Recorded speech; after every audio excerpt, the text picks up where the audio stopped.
माने कि आध्यात्मिकता मनुष्य को उदार बना देती है।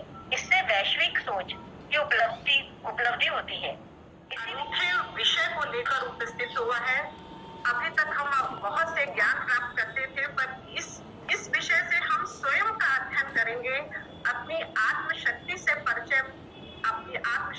परिचय होगा और उस शक्ति का सशक्तिकरण करके हम अपनी भारतीय संस्कृति में पुनर्जीवन करेंगे।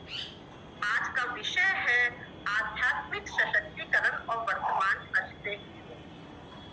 वास्तव में आज आप चाहे समाचार पत्र देखें, टीवी देखें या किसी भी प्रिंट मीडिया में जाए, आपको हर दिन कोई ना कोई एक दर्द से भरी हुई घटनाएं पढ़ने या देखने को मिलती है। देखने पर ऐसा लगता है कि एक तरफ तो भारत किसी प्रगति की ओर जा रहा है, विश्व गुरु के सपने देख रहा है, और दूसरी तरफ ऐसा दिग्भ्रमित होता हुआ समाज। ऐसी क्या कमी रह गई हमें कि ऐसा समाज का निर्माण हो रहा है? हमारे ऋषि मुनि प्रकृति की गोद में ही आध्यात्म से जुड़े, चाहे घने जंगलों में वट वृक्ष की छाया हो, पहाड़ों की गुफाएं हो या आंखों से ओझल होती नदी का किनारा।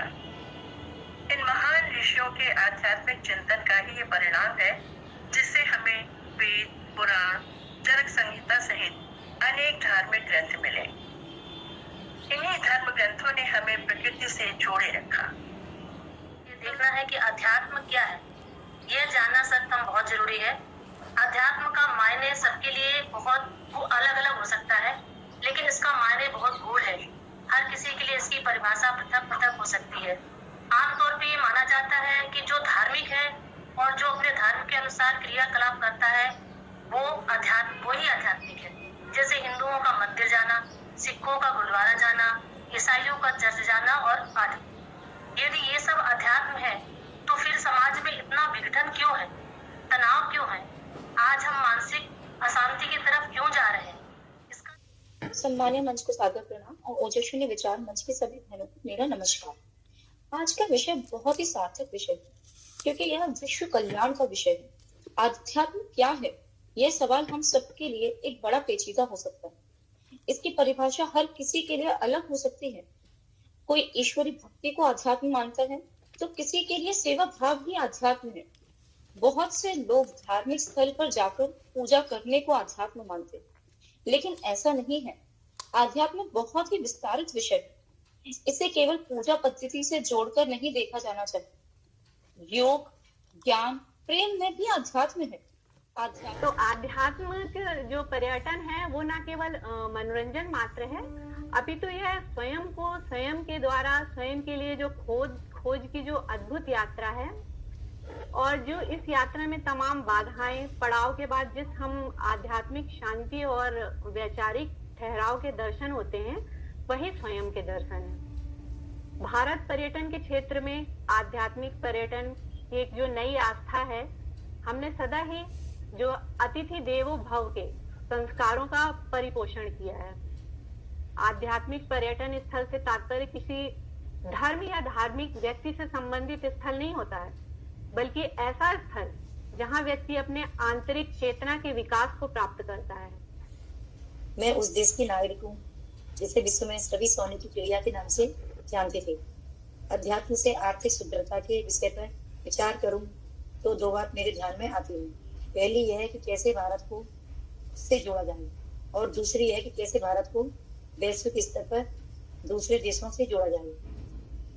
और आत्मा शब्द जो है वो आत्मा शब्द का संक्षिप्त रूप है। तो अध्यात्म या व्यक्तिगत यानी जिसको स्व यानी हम अपने आप को आत्मा से जोड़ना, अपने आप को आत्मा से जोड़ने की जो प्रकृति है, तो वो अध्यात्म है। और जब हम अपने आप को जोड़ते हैं तो जो ब्रह्म ज्ञान की जो हमें प्राप्ति होती है वो इतना आसान नहीं होता, इतना आसानी से हमें नहीं मिलती है। समय का बहुत अनुकूल विषय है, और उसमें भी मेरा विषय जो है आध्यात्मिक चीजों का पुनर्निर्माण और भक्तिमय भारत, जो मैंने स्वयं ही चुना है, नितांत समय अनुकूल विषय है। एक शानदार सुंदर काशी विश्वनाथ मेरे भोले बाबा का, माता बनारस, काशी विश्वनाथ एक भव्य स्वरूप में पुनः निर्मित होकर सामने आ रहा है। प्रथम ओजस्विनी विचार मंच की सभी बहनों को मेरा वंदन, अभिनंदन। आज हमारे बीच मुख्य अतिथि के रूप में डॉक्टर संगीता गोखले दीदी उपस्थित है। आपका परिवार ग्वालियर में ही निवास करता है। आपने संस्कृत विषय में ही उच्च शिक्षा प्राप्त की है। ऐसी हमारी प्रिय दीदी को मेरा वंदन, अभिनंदन करती हूँ। और हमारे इस कार्यक्रम की अध्यक्षता कर रहे हम सबकी बड़ी दीदी डॉक्टर राजरानी शर्मा दीदी, जो हमारे विचार और जो हमारे विचारी ओजस्विनी विचार मंच की पालक भी है। ऐसी हमारी प्रिय दीदी को मेरा वंदन, अभिनंदन। धन्यवाद। आज की मुख्य आदरणीय गोखले मैडम को प्रणाम करती हूँ, गोखले ताई को नमस्कार।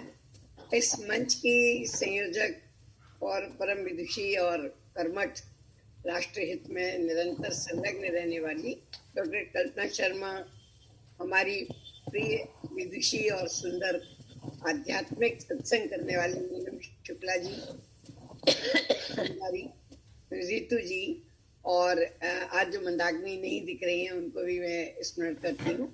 ये मंच को सजाती हैं। ये विषय तो भारत का प्राण है। भारत एक आध्यात्मिक देश के रूप में जाना जाता है। हमारी पूंजी, हमारा खजाना, हमारी विरासत, हमारी चिंतन सरणी, हमारी चिंतन धारा, सब कुछ हमें आत्मा की श्रेष्ठता के ऊपर की ओर ले जाती है। सारा का सारा मंजर हमें हमारी आत्मा का दर्शन कराता है। ये आध्यात्म का संबंध स्वाध्याय से बढ़ाता है। सबको शुभकामनाएं। आज का जो विषय रखा है ये बहुत ही बढ़िया विषय है। जैसी इस प्रकृति को हम 10 दिशाओं से देखते हैं, पूर्व पश्चिम उत्तर दक्षिण, ये तो प्रसिद्ध दिशा है, और आकाश और पाताल ये 2 दिशाएं हैं, और इन्हीं के बीच में 4 दिशाएं और हैं। तो ऐसी 10 दिशाओं को हमने इस पृथ्वी को, इस प्रकृति को और संपूर्ण सृष्टि को हमने देखा।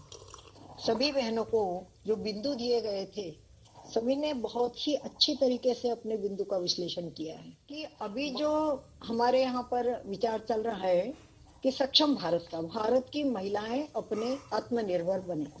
विवेकानंद जी की पुस्तकें हम साहित्य और पढ़ेंगे तो हमें पता चलेगा कि उस समय उन्होंने महिलाओं की आत्मनिर्भरता के लिए, महिलाओं की साक्षरता के लिए अटूट प्रयत्न किया। कब कह गए। सबसे पहले धन्यवाद ज्ञापित करूंगी ओजस्विनी विचार मंच की ओर से गूगल मीट का संचालन, जो बहुत अच्छे से सुव्यवस्थित तरीके से हर बार बिना किसी स्मरण के, मतलब उनको स्मरण भी नहीं कराना पड़ता कि मीना जी आपको गूगल मीट का लिंक बनाना है। इतनी जिम्मेदारी क्या होती है, ये उनसे सीखने लायक है। हर किसी से हम कुछ ना कुछ सीखते हैं, और मीना जी से ये चीज सीखने लायक है कि दायित्व तो आपको मिला है और उसको हम कैसे निर्वहन करें। तो अद्भुत मीना जी, आपको साधुवाद, आपको धन्यवाद। योगिता जी, बढ़िया परफेक्ट संचालन किया, बहुत अच्छा, बहुत बहुत धन्यवाद योगिता जी। बहुत प्यारी प्रस्तावना नीलम की, एकदम हृदय स्पर्शी, मन को छू गई। प्रकृति और आध्यात्म, कल्पना जी का इतना सुंदर जो स्टार्टिंग हुई, वो कहते हैं ना कि एकदम शुरुआत बहुत अच्छी होनी चाहिए। तो